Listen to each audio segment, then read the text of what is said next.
Broadcasting live from the Business RadioX studios in Phoenix, Arizona, it's time for Phoenix Business Radio, spotlighting the city's best businesses and the people who lead them.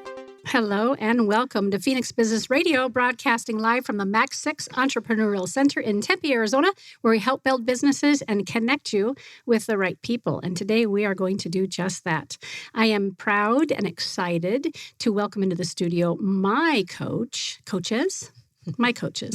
And we're just getting ready to embark on that journey, Jane Powers and Denise Powers, who have not only become very quick friends, but also people who I'm looking to help move in and step into the next level of my life and business. And we're going to talk, I think, about some of that, like how you guys show up in the world professionally, but we're also really here to celebrate Jane's new book. Yay. So welcome to the studio, both of you. Hello. Thanks for having us. I so appreciate it. I'm thrilled. And then I've also got to mention, especially for those who are going to see the video, we've got Daryl sitting next to me, but we have his mic turned off. No offense, Daryl. No, there is. We cannot trust that. Jane, introduce Daryl for us. So this is Daryl Robinson. I call him my faux son. I met him at a after school. No, I guess it was a back to school program. And for those of you who don't know me, I'm really not a fan of kids. I really don't like them. I've heard you say that several times. And he made it through now we're looking at 16, 17 years of, I couldn't get rid of him. That was the truth be told. I tried so hard, and he just morphed into everything I believe a kid should be. And now he's a semi-adult. I don't know. Are they adults when they're 26? Oh, are you that old? I turned on your mic, by the way. Yes, I am. Yes, thank you. I couldn't Is that your final answer? His final answer and his radio voice. Are you 26? Yes, I'm 26. My oldest is 26. My son Grady is 26. I've got a 24-year-old and then a 13-year-old. So yes, I think our boys start to really become adults around At that 15, age. correct? Oh, Well, you probably had to. You may had to. And I don't know a lot about your story, but I've heard a little bit. But more and more, our boys, I mean, it's historically proven our boys are taking longer to mature and to step in. And I've witnessed it. Yeah. I'm very proud of my son today, but boy, have we gone through. Yeah. And I have to say that Daryl didn't I'd say to him, here's the deal. You become a punk, you become a thug, go away. I have a zero tolerance. Like, you become a responsible world leader, and we're good. Yeah, there's no unconditional. There's no unconditional love here. I'm not a mom, but everything. He would wake up before me. What can I do for you? How can I help? What are we doing today? I mean, and to this day, this is who this young man is. I've never, I try not to talk about it too much because it makes me cry. And he makes me so proud that, and I know what he's been through is a lot of the crap that I've been through. So, if you look at our book, you're going to see the female version and then the male version of, the product of the work that I've done. Both Denise and him have been through it, but genius young man. And I couldn't be more proud. I'm so glad you made time to come today. And we're getting to know each other for a whole other variety of reasons. And again, for our video viewers, he's going to scoot out because he's got to get to work at some point. So whenever you need to do that, I'm going to shut off your mic unless you want to take over and say something. I don't want to steal the show. I think it's important to let her get some words. So we'll have a part 2, and we'll have Daryl back, and then we'll let you both talk, because I know that there's clearly a lot of love, a lot of growth, a lot of learning, a lot of healing that's taken place. So as you get to know my family, the Business RadioX family, a little bit better, I have no doubts we'll be hearing more from you. We should have our entire family in. We are a melting pot of an interesting, diverse family. It's a very interesting Well, Michael world. Zell, I'm talking to Jane the other day. I'm on the way to the studio, and she's like, who do you have on today? I'm like, oh, it's Kendra's show, and she's got Yellowbird and Journey on. She's like, oh, well, let me tell you how we know them. Like, are you kidding me? Exactly. I walk in, I'm like, Mike, guess who I just got off the phone with? He's like, oh my gosh. I mean, what a small world. Yeah. So it's just one big melting pot and extended family. Mm-hmm. That's how I roll as well. I know you know that. My first ex-husband, I just went through another divorce, but my first ex-husband just sold my house, and he and I were together for 15 years. We have our 2 adult children together, and he's one of my dearest friends. He got me through this long-term sale and remodel of my home, and tenderly holding me as I let go of my home that we bought together 24 years ago, and then I've stayed in. So I know what it's like to care so deeply for people, and then to have those very strict and tall boundaries around what we'll tolerate and what we won't. So let's back up the train. I'm going to shut off your mic now so that you can leave when you need to. All right. Thanks again for being here. Thank you. All right. So who is Jane M. Powers? And then we'll let Denise share who is Denise. And then I'd like to hear about not only, of course, the book. That's going to be the bulk of our conversation, but also business-wise. So we can just kind of dance through all that. But Jane, would you start for us first? Who are you? Where have you come from? I'm still working on that answer. Yeah. Truth be told, I have been so many different people in my lifetime that I truly can't identify at this point what makes me, because it's consistently evolving. I do know that I grew up in a very complicated family. I was the invisible kid. And for those of you who know who I am, for God's sake, I'm a household name. But for those of you who don't know me, entrepreneurs hire me to speak with confidence and sell with authority. I'm a speaking and sales coach. I stand on stages in front of thousands of people, and I'm consistently making a difference in people's lives. That's always my goal. But I'll tell you, if you met me, I'm thinking, 30, 40 years ago, you would not recognize me. I was the invisible kid. I didn't want to be seen. I didn't want to be heard. I didn't want anyone to shine a light on me, because I thought, what if they find out? And I'm not sure what they were going to find out, but doggone it, there was something they were going to find out about me. I wasn't good enough. I wasn't smart enough. I was the first to sit down in the spelling bee. Things were going on behind closed doors. And I grew up in the country club. But we were emotionally the poorest people in that country club that I know of. And, I look at Daryl's situation. Daryl grew up in the projects. He financially was one of the poorest families in the projects, but I put our lives side by side, and we go through the same steps and the same process. And, trauma does not discriminate. It does not discriminate. It finds any socioeconomic, culture, race. It does not matter. Gender. It does not matter. And I forged my way through much of that. And this was one of my coming out parties was I went on the Oprah Winfrey Show. They invited everyone to the studio audience. They announced everyone in the studio audience has been sexually abused. Well, I was hiding out from my family at the time from death threats. And the camera, what felt like her entire show felt like it was panned on me. And I thought, I'm a dead woman. And I was in my 20s. I'm a dead woman. And I walked out of that show. I met Oprah, did the whole thing, and walked out of that show and went, you know what? I will never be silent again. Oh, gosh. I will never be silent again. I confronted my perpetrators. My father was one of the main ones. I confronted, and I tell you, my goal was when I walked into that family, it was like parting the sea, because no longer was someone going to keep me quiet, cause me to feel shame, blame, anything but empowered. So it's been many years of working on that. But I've worked in the prison, drug and alcohol treatment centers. I was a counselor for sexual abuse, went into the employment industry. I've had more careers than most people listening. And I'll tell you, I was always seeking that one thing that was missing.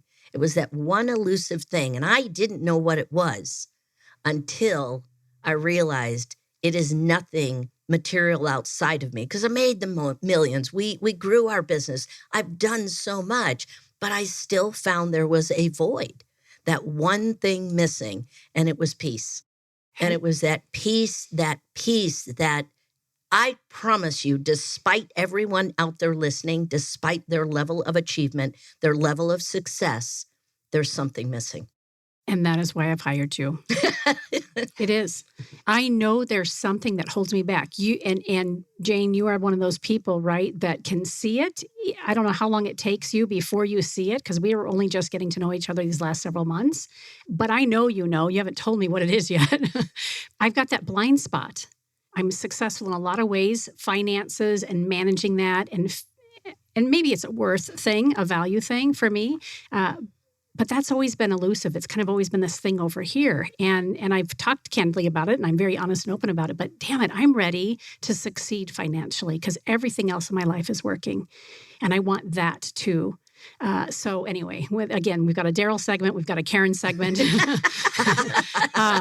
The title of the book, then, for those of us who aren't aware, and then I would love for Denise to chime in and share a little bit about who you are and your journey to coming together, the two of you. So what is the title of the book, then? Revealing the Missing Piece, and it's PEACE. Of course it's named that. I know. What a great double entendre on the word. But we're constantly filling a void. And I can tell you right now, if you don't have something in your life, it's because your past is predicting your future. That's it. There's no other reason. People are like, oh, well, the world did this to me and COVID did this. No, it is based on what goes on in our mind and what went on in our past. Yep. And I'm living proof of that. Yep. I can only say I'm living proof of that. The only reason I didn't have what I desired was I had a thinking problem. Yeah. That's it.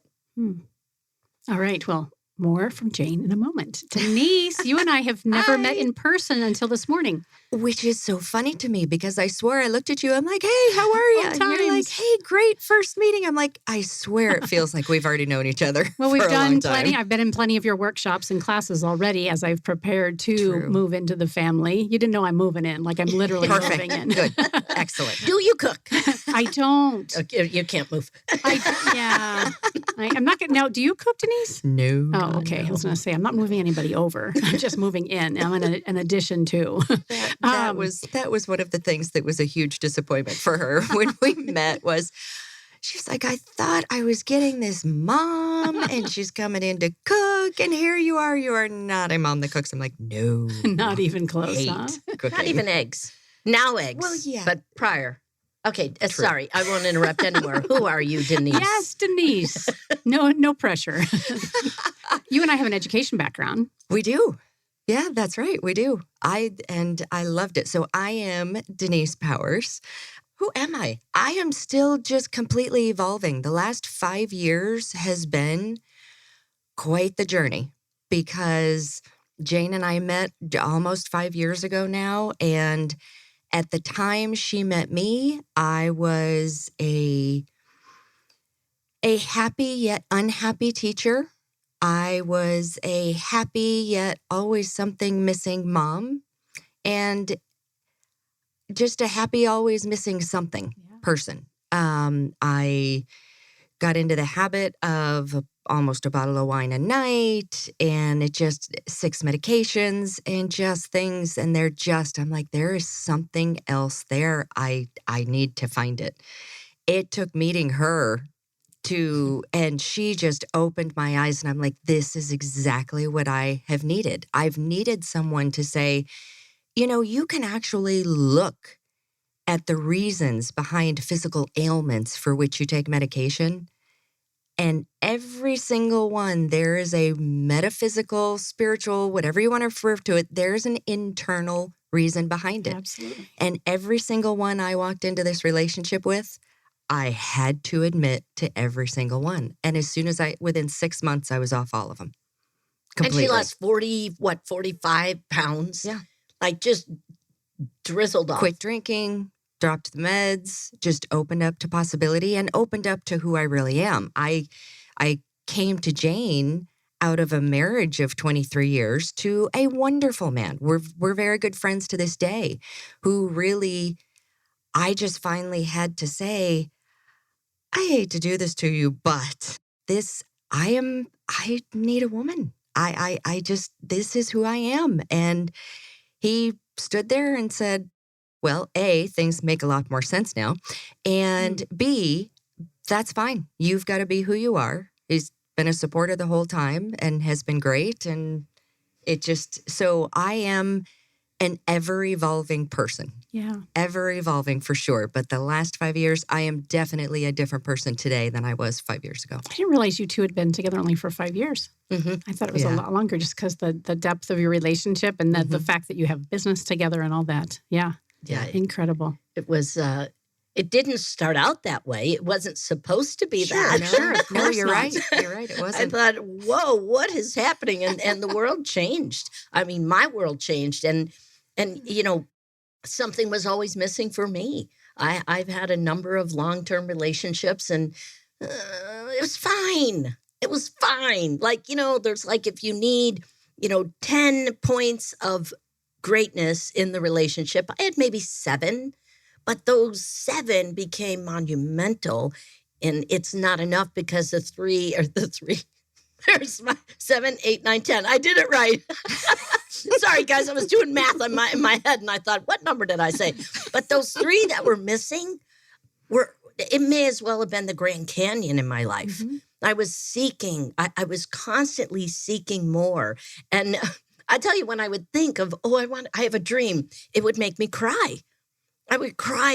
And some of you experience that. You go to work and you sit there and you're like, here I am again. And you think about what you would desire, and there's this ache in your heart because it's missing. And it is just out of reach because of fear, because of our story. Well, I think back of, Denise, and you talk about, well, we've got education. That's wonderful. I've got an education. I don't know what it's in because I don't put a lot of value in it. But truth be told, it is about truly understanding what is more in the world. And when you're looking and you go, I don't know how to do it, mm-hmm. It hurts because you're either pushed by fear or pulled by a dream or both. And most people operate in fear. Like, people look at me and they're like, oh my God, you've created 3 multi-million-dollar businesses. You've got 2 books, bestsellers, all. And I go, mm-hmm. And they're like, nothing scares you. And I'm like, really? Just about everything scares me. Every day. Every day. I wake up every day and I have to remind myself who I am. I have to remind myself this is what I'm here to do. And sometimes I question. We're revealing the missing piece. Yesterday was launch day. I said to Denise, it's not a big deal. It's not a big deal. I don't care. It doesn't matter if we're bestseller. It doesn't matter. Because I didn't want the D word. I hate the D word, disappointment. Oh, it's a terrible feeling. And when we came in, and this was a big one for me, we came in number 1 in sexual abuse. And I could cry right now. It just reduced me to tears. Yeah. Because I have been through, I'm the only one who, now there's 2 of us in the family. I'm the youngest of 7. I was the only one for years that was a whistleblower. Mm-hmm. I wanted to stop the generational dysfunction in our family. And I started confronting, and I started making sure this stopped. I was either called crazy, or I had a sexual identity crisis, or I had a great imagination. You name it, I was told it. So as I began, I didn't have any memories of my trauma. And let me clarify for the audience, this book is, you don't have to be sexually abused. You don't have to be beaten to a pulp. You do not, if you moved your senior year of high school, that could be trauma enough. If your parents went through a divorce, or you went through a divorce. Trauma is trauma to any degree. If you served in the military, there is so much. Here's my other thing. If you've come out the other side of COVID, this book's for you. For Bingo. sure. It's PTSD. Bingo. 2 things you mentioned. 1, trauma doesn't discern, right? Yeah. Trauma happens to all of us, and it's also relative. So whether it's something like an abuse that we could all nod our head and say, yes, that's really traumatic. I always like to give the example when we're having these kinds of conversations that even the kiddo who steps into 3rd grade and is there, later than the rest of the class and opens the door, this happened to my son, and the teacher has all the other 3rd graders rallied around him, and he steps in and she looks at him. All the kids are excited to see him because he's the life of the party. And she says out loud to everybody, oh, we were doing fine until you got here. That's traumatic. Ow. Depending on the personality. For me, for me, it would have been traumatic. Who am I kidding? But for somebody else that could have walked in, it would have just not even been a big deal. But it crushed my son. Yeah. It crushed him. And so trauma happens to all of us. And I was saying to you guys in the green room before we got started, I am fascinated that everywhere I'm turning and all the conversations that I'm having with our leaders, our business leaders in this community, we're having trauma conversations. And it's one level to have the conversation about it and understand it from a clinical perspective or a scientific perspective. How does my mind work? It's another thing to do the work, to go in and heal, which is what the two of you have done, which is what Daryl's done, is what I've done. It's what we all continue to do, because the healing, in my opinion, is always something that we're working on. So the book is for everybody, is what I hear you saying. It definitely is. And again, Denise's youngest, who is 17, see, here's the thing. What I do is I sneak these procedures. I sneak these steps into people's lives. That's how I created these. When I met Denise, and you could tell your story around it, but Daryl doesn't even know I walked him through the process. Denise is, I should say, our youngest. Yes. I'm not real big on kids. Remember that time? Saying that she's not a mom, she is a mom, and a darn good one. My kids absolutely adore her. Absolutely adore her. But, the youngest has gone through bullying and discrimination and so many different things. And what I do to look at 5 years ago when I met this kid, James, to listen to the before, even Daryl would do the same thing. I say everything and they would just shrink. And now they're bold. They have a voice. In your voice is your power. In your power, you can do anything. That's what this book promises. Speak up, stand up, and move through life in a very different way. I haven't even read the book, obviously. My copy comes, I think it's delivered on Saturday or Monday. But I knew that I not only need to get a copy for me, but 4 copies for whomever. I have no doubt that I'll be passing them out and asking for more. Yeah. I'm really thrilled and this is a second book for you. Yeah. I didn't realize that. What was the first book? Speak with Confidence, Sell with Authority. Duh. Yeah. Yeah. Of course it was. Yeah, that was a business book. Everybody's like, I've been a professional speaker over 30 years.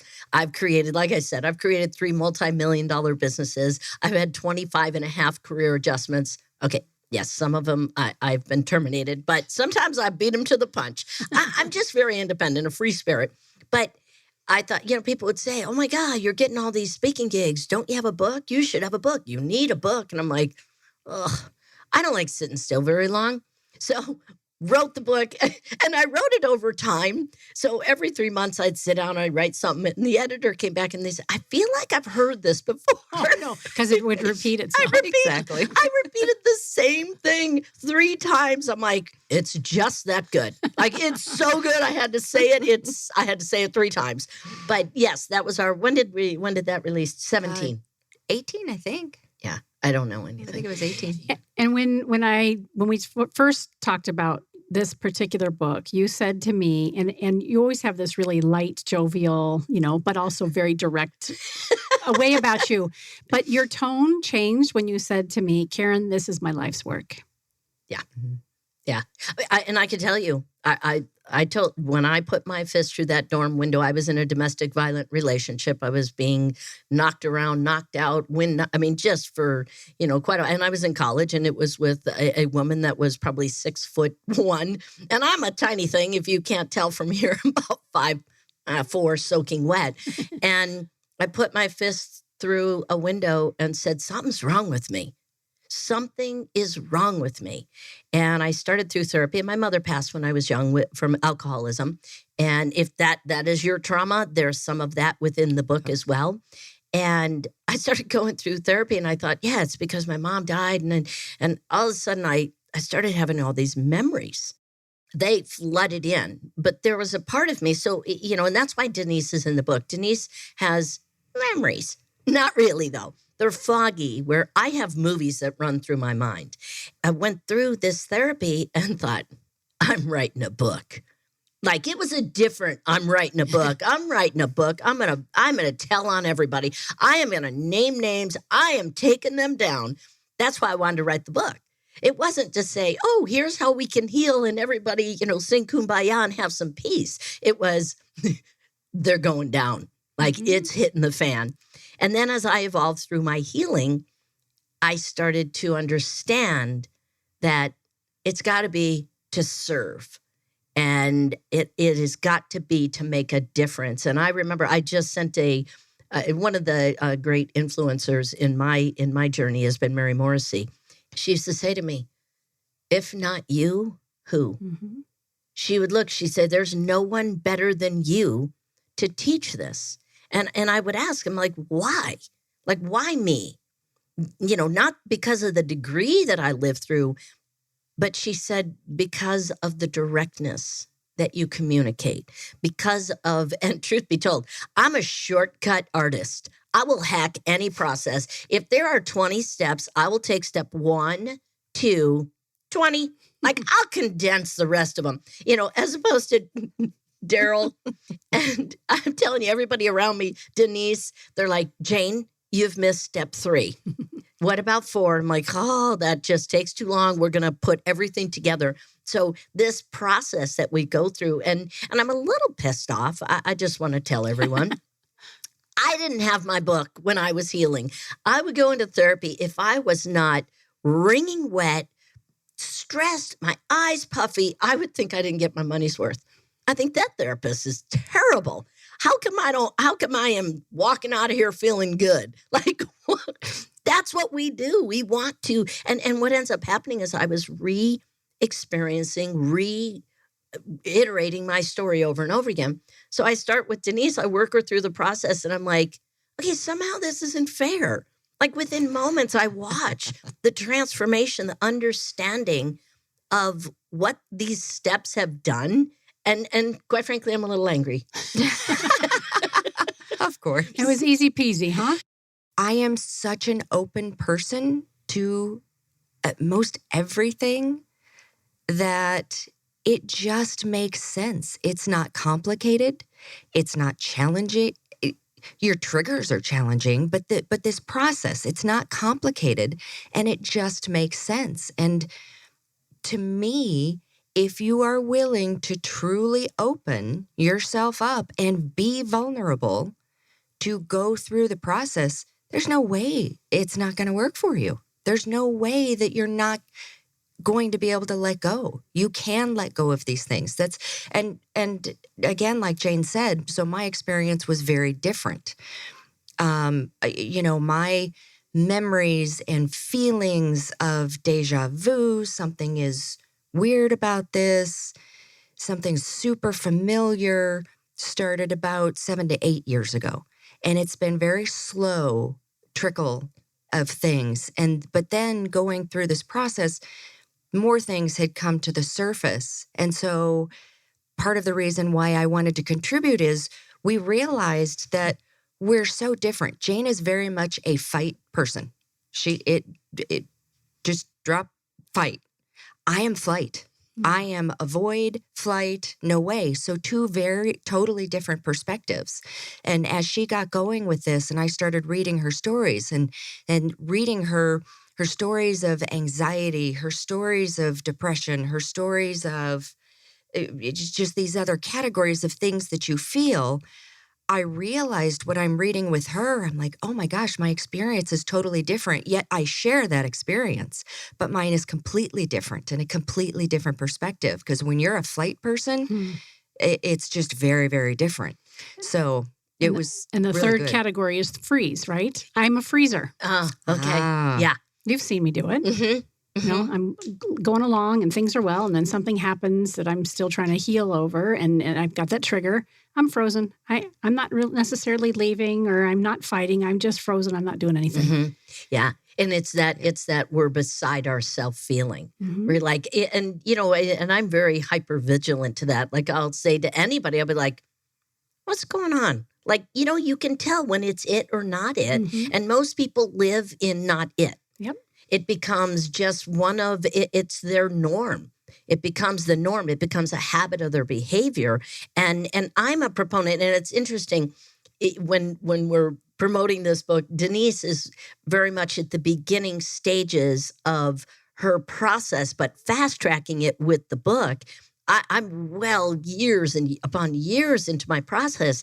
And it's interesting that the way that her perspective, she's looking for people fresh into their experience. And what I want is I want to serve people that are also at my level, meaning they're the CEOs, they're the C-suite executives, they're the VPs, the presidents, the managers, and everywhere in between, from front door greeter at wall, and no, judgment on anything, but from power to truly understanding, despite everything you have done, everything you have achieved, I know there is something missing. And it's that, I keep saying, it's that one elusive thing, that one thing. And for you, it was peace. Is it peace for everybody? I believe it is. Mm-hmm. I believe it is, because if I don't have enough money, I don't have enough money because I can't pay my bills. And if I can't pay my bills, I feel like crap about myself. And if I feel like crap about myself, and it's this whole thing. But if I had the money, I had the belief in myself, I would feel peace. Mm-hmm. Some people may identify the word differently, Right. but it is truly about how do you find that inner sigh of relief, or that inner, I used to say, I'd be like, oh, hang on. Yep, I feel it. There's a little joy bubble Yep. rising in. Oh, it went away. It went away because I thought about what I had to do. I thought about I wasn't doing enough. I would go to the gym in the morning. I would hit that Stairmaster, and all of a sudden my brain, I heard my mind as clear as day. It was like someone was standing next to me and they're like, you better get going. You have a lot to do. What are you doing here on the, you better get going. Or, hey, you want to go out and have fun? Oh no, I better get going. There's a bet. And Daryl used to say to me, when is enough enough? Mm-hmm. When is enough enough? Yeah. And I looked at him, I'm like, that's a great question because I don't know. There's the saying, obviously, that being busy, always having to do something is a trauma response. It is. And it is so true. Yeah. Yeah. It is. And I used to have this vision. I remember I would talk to my therapist years ago and I'd say, I feel like if I stop running, I'll turn to dust. Mm-hmm. I'll turn to dust. I will no longer exist. And that's a legit fear. It's a legit fear. It feels, yeah. I have the opportunity to work with folks through their trauma as well, which I know you both know.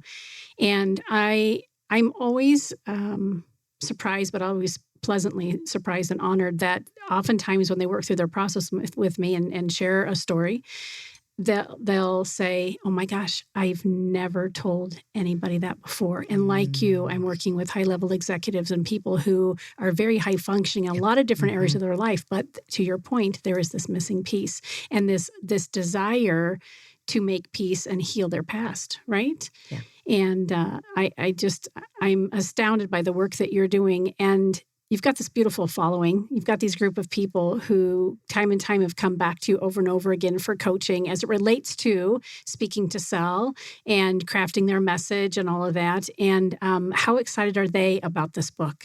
We have the best community. Oh gosh, yeah. I think they like really Denise do. better than me, though. I think that's why they hang out. I Sorry, think Jane. that's why they hang out. I know, and they're like, oh. They reach out once in a while. And I'm like, oh, hi. But here's what I love is that most have understood the process because during the coaching, people come to me for writing their talks, creating their business, putting their messaging together, getting the look and feel of who they are, how to have presence on stage. You name it, I've become a business strategist. Probably 70% of the time, I'm actually dealing with their mind. Yes.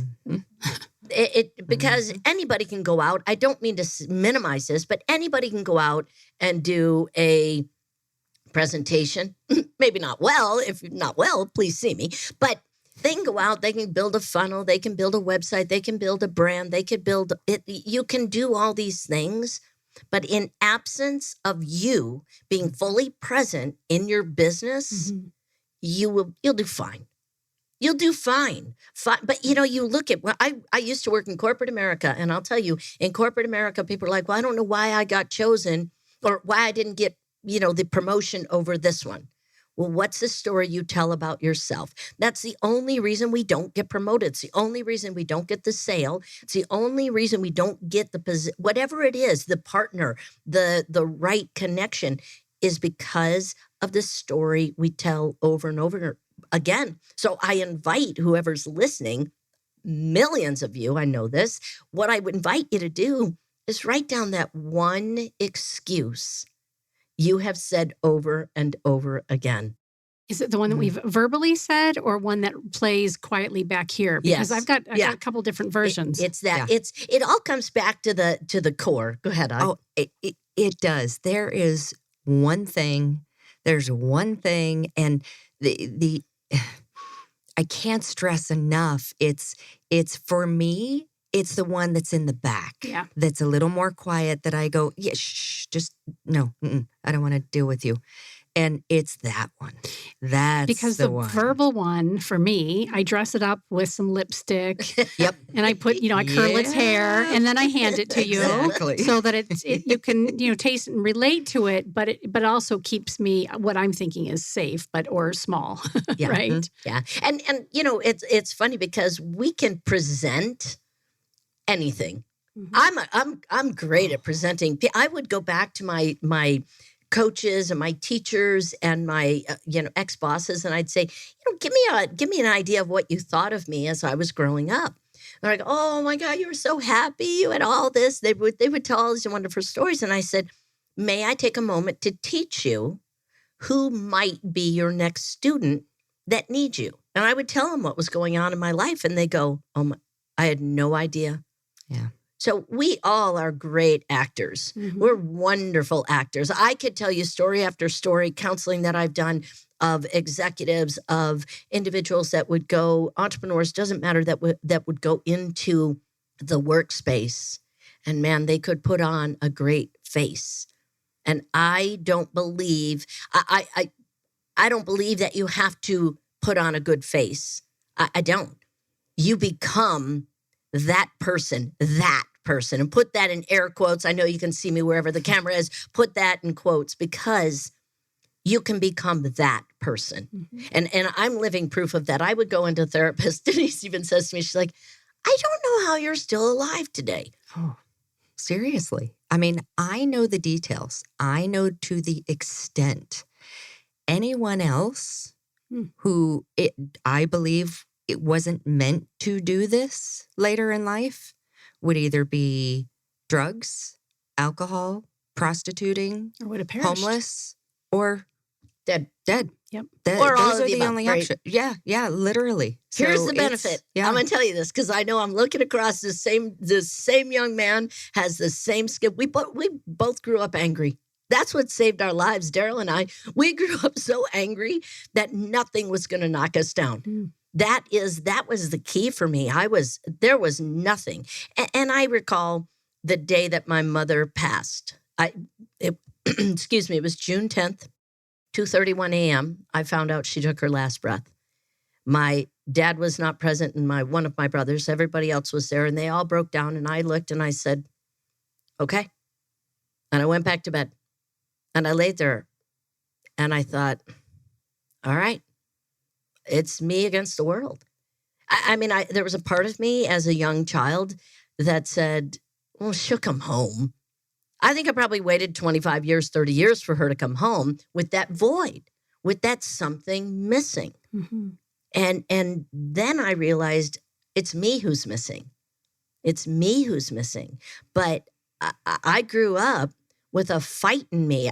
Any sport I would play, I've been in more fights than I like to admit. That's why I started playing basketball only with men, because you could do anything. Like, you could pulverize them and they're like, hey, good game. And you're like, wow, I like you. I'm going to play next week. So, it really did allow me to step up on my circumstances. Now, do you have to be angry? No. This woman here, Denise, is the nicest woman on the planet. I mean, next to you, Karen, of course. But the nicest, kindest woman on the planet. I've created a little bit more of a monster. A little bit. When you wake up and you find your voice, you start to realize that it's okay to express how you feel, and it's okay to be angry. It's a feeling. The trick is to don't take it out on someone else. It's your feeling. You own it, and you work through it. So yeah, I tend to, get a little bit more angry at times, but I'm also blaming that on COVID. I'm just choosing to, I'm just going to put that on. There's the lipstick. Exactly. There it is. So tell us about the plans for the book. Then I know you did a soft launch, but yesterday was the first day it was available. Is that? Yeah, yesterday was the real live launch. We hit.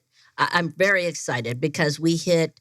I think I said 11 or 12 more categories. Different categories. Of number one. International, too. Thank you, Canadians. Yep. And we had a lot of people. I mean, we had Ireland. We had Australia. We had all over. My goal, and I truly meant it. I'm like, if it becomes a bestseller, excellent. If it doesn't, that's okay. I really, because it's not the ranking, it's not the trophy, it's not the show, it's the difference that it makes. We just got a comment this morning that the words, I don't even remember what it said, but the words basically were, I am not awestruck. What was the word that Corey used? Oh, gosh. It was so sweet. Nonetheless, she's like, I woke up 7 a.m. I needed to finish this book. And I'm getting that over and over again. So good. And it's people that have not been abused. Well, and I put out just a little post on Instagram, which I don't do hardly anything on Instagram, but I did yesterday, and had a gal from high school whose daughter had sexual abuse experience. And she wrote me and she said, I'm so glad this is here. I have ordered it for my daughter because she still struggles with things. And I'm like, who knew? Yeah. Who knew? And I was like, fantastic. Reach out to me at any time.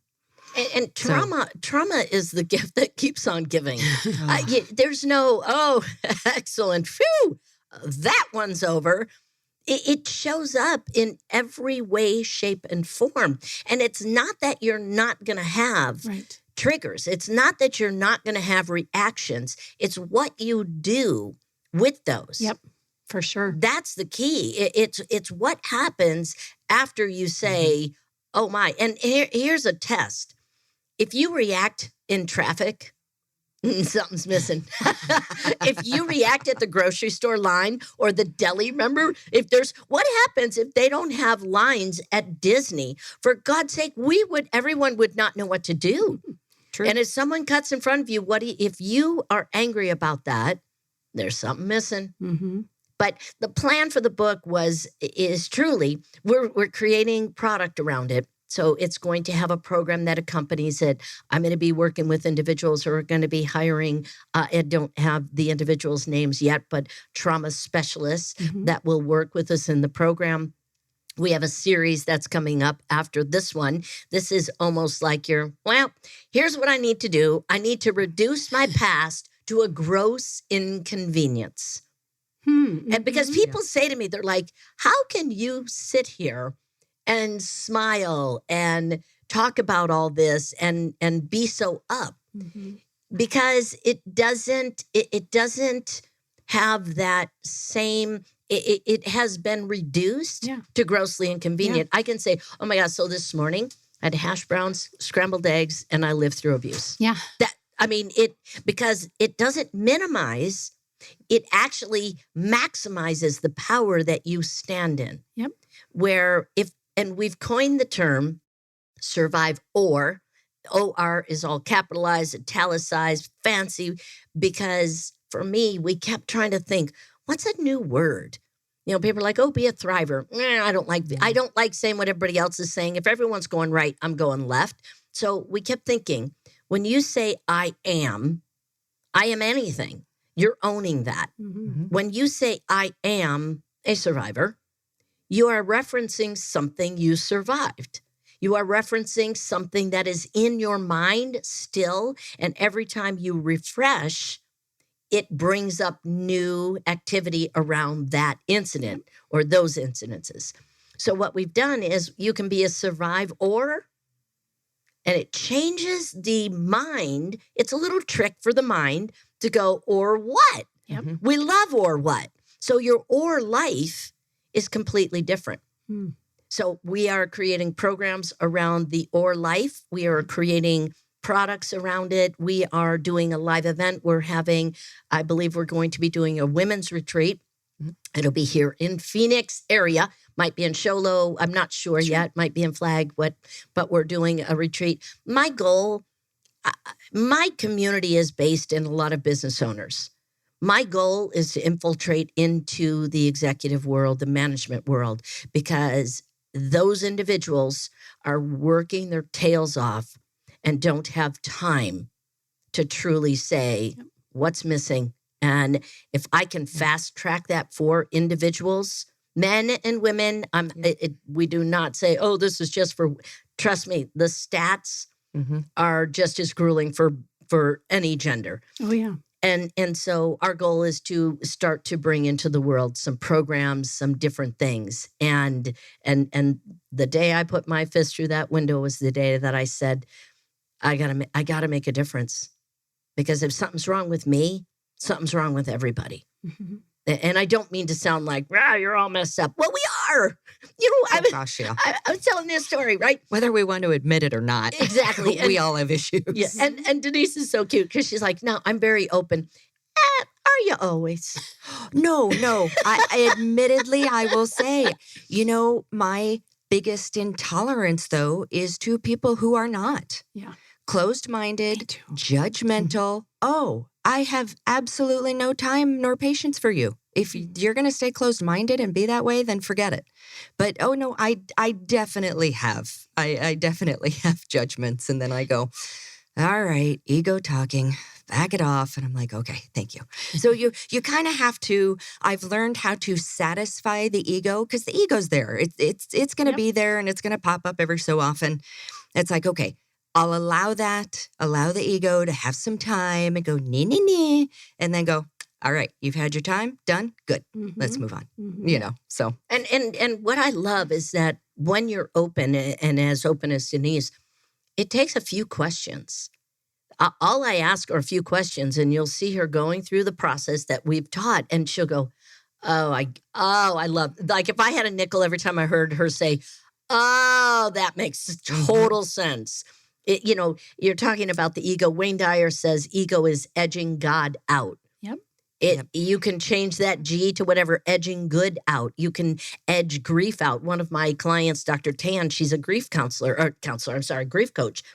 And when you edge grief out, you're just denying. Like, denial is so real. I have one of my sisters, she remembers nothing. Good, bad, or ugly in our family. Nothing. I'll go, oh my God, remember when we went camping and we did this? She's like, no. And I ask her, what do you remember? She's like, I don't want to remember anything. If it happened to me, I don't want to know. I won't deal with it. I won't do anything. I want people to hear this. What you resist persists. What you attempt to ignore, it's not ignoring. It's like holding a gigantic beach ball under the water. That thing is coming up. You're going to get tired, and it is going to come up. And likely in the most inopportune time. Yeah, I mean, we've seen it in our politics recently. Yes. We've seen it between it happens. You said something I wanted to ask you another question. Now I'm losing it, but go on. I don't know what it was. But true, what I want people to understand is there's no, I don't need to deal with that. Right. Because I mean it. You do not want to wait until you're 60, 70, 80 and say, oh, no. Yep. I'm always mad now because I'm like, dang it, I missed out on a lot of life because I'm worried about my greatest concern was always security. That's why, Daryl would say, when is enough enough? I'm like, I don't know, but Armageddon is happening. And I will be prepared. I am stockpiling. I am hoarding. I am a money hoarder. I'm a real estate addict. And I continued to march through life with a fear it's all going to go away. And I look back and I go, oh, makes sense. January 10th, 2:31 a.m. We went to the pool that morning. My mother said, love ya, have fun. I said, great, came home. She was dead. And I said, or she was on her way to the hospital. But nonetheless, it was here today, gone tomorrow. And what was replaced by my mother was her wallet. I remember it. It was a light tan suede wallet, and it was put on the desk where it had shelves above it, and it had money in it. And my father would travel for weeks on end and leave $200 in that wallet. My life at 14 was based on a wallet with money where my one sister was stealing money out for drugs, and I just wanted to eat. My life was a wallet. So it makes total sense that I'm looking for more wallets. I remember what I was going to ask or kind of share an example, but Denise, you spoke to ego, and you're speaking to this scarcity. Is that the word that you use? No, what? Security. Security. So the desire and the need for security. What I'm hearing is we have to love all aspects of ourselves, right? This isn't about, oh, I'm not that, because when we say that, it's clear that we are, right? Yeah. Or looking and admiring somebody and always having the wish and desire to be like them. I had a gentleman say that to me today as he was introducing me to somebody. He said, he held his hand up here. He's like, Karen's here, and I just aspire to be like that. I'm thinking, we're just so similar. We're just, we're all kind of doing our thing. And how important in your process is it for people to, through the healing process, to be able to acknowledge I'm going to call it a shadow, that's the word that I use, but to acknowledge those parts of ourselves that we want to keep hidden and in the shadow. Is that a part of your process? It's huge. It's huge. Yeah, that is a big part of it. And I'll tell you, I thought I was Sybil when I was going to, and it's a lot of modified inner child work. I mean, truly, that's what a lot of my growth has been through that. And when I would coach individuals, they'd come for the VIP day. We'd sit down before we write their talk, before we write their business, before we get everything set. I ask them, who's running your business? And they're like, well, I am, of course. And I'm like, okay, let me just ask a few questions. And some people will go, sometimes that 5-year-old gets in here. That's the one that's throwing the temper tantrum. Sometimes the one that's the greed part of you comes in. But I went through a process where I had teddy bears that all had names that represented that part of me that would show up. I got to the point where I remember a therapist saying to me, man, you have the best coping skills I have ever met. And she would write down the things that I would do to say, I'm going to teach my clients this. I was working when I was doing sexual abuse counseling. Again, we do jobs, we do positions to save ourselves. Yep. I worked in the prison to take my perpetrators and punish them, putting them in lockup, putting them in ADSEG, whatever it was. Then I worked in the drug and alcohol treatment centers trying to save my mother. I couldn't save her. She drank herself and drugged herself to death. And then I look and I'm working as a counselor in sexual abuse. I'm like, okay, now who are you saving? Myself. And what I had to do, because I knew I was going to do the counseling, I would literally drive to work. I would pass by a daycare center. I would envision these kids jumping out of the van that I drove for work, and they went into daycare. And I'm like, okay, you be loved on there. I'm going to be the adult and go to work. That's how damaged I was. I could not walk that fine line of maintaining without my triggers being hung out to dry. Yeah. And so I do, because here's what's going to happen. I'll tell you, depends upon the situation. And you could share any of yours. When anyone goes in for a review at work and they go, well, you got a 4 and you got a 4 and on a scale of 1 to 5, you got a 4, maybe a 5 here, and we got a 2 here. You get triggered. There is some pattern or program running in you that will either make or break that meeting. And when someone, I'll tell you what happened in COVID, no control. They're telling us what to do. You're powerless. All the dynamics that went on, depending upon your reaction to that, that's old stuff. It's all old stuff. Doesn't matter. Our subconscious mind is a record of every single thing we have done in our lifetime, and anything like it in the outside world will bring that to light.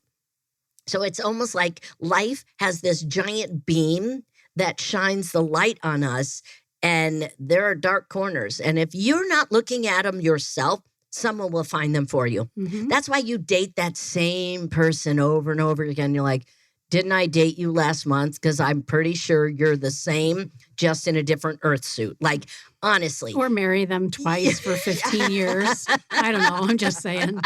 It happens. But the patterns, the habits that you have, I mean, we don't get up and tell ourselves to brush our teeth. It's a habit. We can't even beat our own heart. I know you've heard that. It's about deciding how to intentionally create what is in your future. It's a decision. It's a choice. It's behavior and habits. Yep. Yeah. And consistency. Yeah. Consistency. For sure. Yeah. And you know, people would be like, I'm going to use affirmations. Okay. Affirmations are great. Don't get me wrong. But you can't sit there and go, I am skinny. I am beautiful. If you haven't done the work. Yeah. People like me. Yeah. And you look in the mirror and you're like, I'm a fat toad. Mm-hmm. Well, the affirmations are just words. It's the emotion that follows. Yep. It's the emotional support that you give it. Yeah. If I, and I love all of that. I love meditation. I love affirmations. I am all about that. And repetition is key for me. I can just listen to something, loop it over and over and over again. Repetition's great. But man, oh man, I try and go into one of those places when I'm in a trigger. Oh, God, no. Absolutely not. I don't believe a word of that. What worthy? Who the heck am I trying to think I can do that? You know, so we still, you know, even having gone through the process, I think you've got to realize you're still always going to have a trigger. It's just, I move through these triggers much faster. Mm-hmm. But, and the other thing in which I really hammered in with my kids, two things. Number one, if you're in it, don't fight it. Yes. Because you fight It prolongs it. it prolongs it. So my suggestion was, because it works for me, give yourself a time limit. If you wake up in the morning and you feel like crap and there's just something, say, okay, you know what? Noon, I am done with this. Because you give it the time, you acknowledge it, you sit with it, and then you can go, okay. And usually it'll clear, at least it does for me. The second thing I always told them was, growing up, I knew I always had, at times, there were certain thoughts that would pop into my head, like in answer to a question or how to handle a scenario, but it wouldn't match how I felt. It wouldn't match my behavior.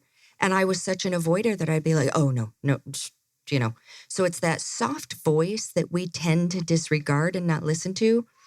Man, you start opening up. And you start to look at things, and whatever that first thing is that pops in, hold on to that and go, oh, dang it. Because a lot of them that popped in for me, I was like, oh, no. I really don't want to acknowledge that. Oh, crap, I have no choice. But it's so freeing when you do. Yeah. When you do, it is so freeing. So my second word of advice to them was trust that inner voice that pops up. But don't fight it. Do not fight it, because that's what we grow up doing. Yep. We fight it and it becomes a habit. Yeah. Oh my gosh, we could talk all day. Totally. And sadly, we are just about out of time. So where can we get the book? It's on Amazon. On Amazon. Both Kindle and audio version. We're getting the audio. We'd love to take votes. So when we post the show, I'd love to hear. We've got a lot of male voiceover. I just don't know if that is the appropriate voice to do for the book. But we're going to look into what we're going to do as far as we're going to have an audio book. My Speak with Confidence, Sell with Authority will be out on audio as well. Good. Yeah, that one is a bit. People hate me. They're like, I really didn't even want a book. And then I forget I even have one. You're like, you've got two. And I'm like, that's right. But it has such great value, and people are so mad at me. They're like, "Can you get that on audio, please?" So we will have this. This will be on audio as well. It is on Amazon. You can also go to revealingthemissingpiece.com. That's an easy link there. Then we're going to have products. We'll have programs. We'll have opportunities for you to attend different events, live and virtual, that we're going to do. This is a part of the work, because the work I do is having people grow their business. Mm-hmm. If you're not saying the right thing, trust me, if you're sitting on an interview like this, you're going to tank it. If you're not skillful at your messaging. So we do the messaging, we do the sales training, we do the business development. And the reason that I started that business was because when I first rolled out Revealing the Missing Piece, not the book, but the program, I was the only one raising my hand. This was before, the hashtag Me Too movement, Billion Rising, Epstein and the gymnastics team and whatever. The list goes on. Yeah. Denise worked at the Directors Guild. So that was an interesting phenomenon. When that all came to light, she's like, yep, knew him. Yep. Oh, yeah. And there was no doubt. It was like, it's ridiculous it's taken this long for this to come out. Because, I worked for the Directors Guild. So I wasn't front lines or anything like that. I was support in the background. And we all knew who the perpetrators were. We had friends at Writers Guild and friends at SAG, and people talk. We all knew. Denise never drops names. She hung out with Spielberg, Tom Hanks, all these really cool people. She's like, oh, I love Tommy. I call him Tom. No, you don't say that. No. She doesn't name drop. I'd be like, let me just start with, who am I? I know Tom Hanks, Steven Spielberg, all these guys. But anyhow, I don't know where I was going. What I was going to say is that, where was I? Something about where you can find the book. Go online. And we're going to be launching as much as we can around this because, the transition. Because in your voice is your power. So I do messaging, I do speaking, I do sales. That all is about you speaking your truth. And I want to give one tip. The absolute best way to heal is tattle on yourself. Oh, yeah. Tattle all day long to a safe confidant that you go, okay, I want to tell you, here's the truth. And Karen, you talk about we put lipstick on. Well, I don't, but we do our hair. We get all dolled up and we look great. And I'm probably the first one to stand from stage and go, okay, people, I got to confess this. And what ends up happening is I see people go, oh, me too. Yep. Oh my God, me too. And what I want to say, you do not have to be angry about your trauma. You can. But don't let it stick too long. I stayed angry about my trauma for years. The most significant thing that I had in my life was, believe it or not, my father was the main perpetrator. I confronted him. That man died a handful of years ago, but up until the day he died, he was most instrumental in my healing. You don't have to go back to where your trauma came from. You do not have to talk to anyone. They may be dead. They may be gone. They may be just a figment of your mind, which is trauma as well. You don't have to go back and do anything. You get to decide, and then you get to take steps. In my case, very quick, short steps, because I'm too impatient for the dang healing process. Yeah. Make it short and sweet. Exactly. So the website for the book, again, is revealingthemissingpiece.com. Also on Amazon. And then we can find it through your website as well. Jane M. Powers. Is it JaneMPowers.com. Yeah. Yep. Good. Oh, my goodness. Just stalk me. I like when people stalk me, like in a legal way. Don't be creepy. I don't want to end up, but just be awake, be bold, and be you. And most people don't. Yeah. Most people don't. You can't have something lurking inside that is missing and be your absolute optimal human being. It doesn't work. No. Doesn't work. Nope. We will have many more conversations like this. And thank you for the invitation to have Daryl come and sit with us for a bit. That was exciting. And Denise, for you and I to officially meet face to face in person, 3D versus, on a Zoom screen. Exactly. Thank you again for being here. I greatly appreciate it. And I am very much looking forward to being able to show the world, who I am in a bigger way. Yes. With your help from both of you. So thank you. You've been listening to Phoenix Business Radio, broadcasting live from the Max 6 Entrepreneurial Center right here in Tempe, Arizona. Some media leans left, some lean right, and we lean business. I almost said music. Isn't that funny? I don't know why that came in. And we lean music, which we never... Because we're all singing. We're all going to sing now. And I never play music here at the studio. Maybe it's the song. I found the song that I told you I had on repeat. So on that note, folks, looking forward to hearing what you think about this episode today. Please check in with Jane and Denise, Jane M. Powers, and of course out there on social media. We'll be back with you again soon.